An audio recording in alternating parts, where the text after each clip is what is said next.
Hi, I'm Hilary Inwood from the University of Toronto. We are outside my classroom in the heart of the city at Bloor and Spadina, one of our busiest intersections. I've brought you here today to introduce you to an amazing environmental artwork. It's found in the Matt Cohen Park. This is a lovely place that brings art and nature together. It's a place for people to have a coffee, to meet and have a conversation, or just to have a quiet spot in the middle of a very busy intersection. I'd like to share this with you today. So we're at the entranceway to this art installation. It's right at the corner of the intersection. It's the first thing you come on as you enter into the park. It's made up of a series of giant-sized black granite dominoes, and they've been stacked up in interesting ways on the corner. As you can see, they make really great seating for people who want to have a coffee or a meal.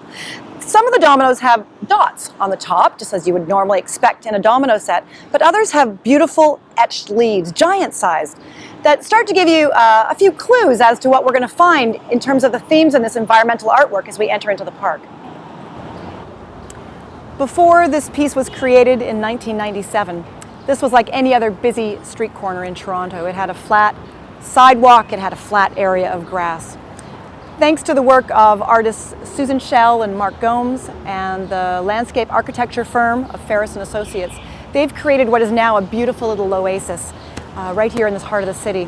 We've got a combination of the natural and the built. The natural comes through in the trees, in the rose bushes, which are in full bloom, in the grassy berms that sit behind us. The built elements, some of which were already here, sit in contrast to the natural ones and remind us that we're in the city. Concrete, benches, escape hatches for the subway, even a giant air grate. So it's really interesting and beautiful combination that creates a lovely sense of harmony and balance in this space.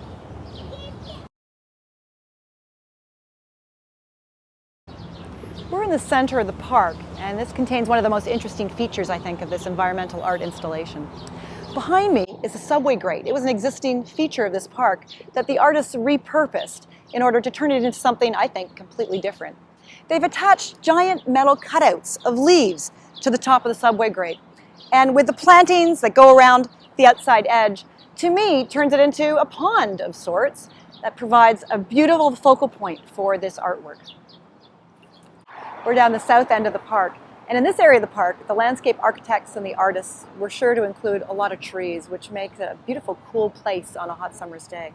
They've also included 4 large natural rocks. On the top of some of these rocks, they've sunk in checkerboards, which is a way to encourage people to sit, to relax, and to play a game with a friend. It also does though, bring the game theme down to the south end of the garden that was started with the dominoes at the other end. And this is a good reminder to all of us about the games we play with nature in the city. We tend to concrete it over or asphalt it over in hopes of better controlling it. But when we've done that, what we've created are cold, sterile environments. This particular environmental art installation is a great reminder that when you get the balance between nature and the built environment right, you create beautiful urban spaces that build a strong sense of community. They're great ways to bring art, to bring nature, and to bring the city all together into a very livable space.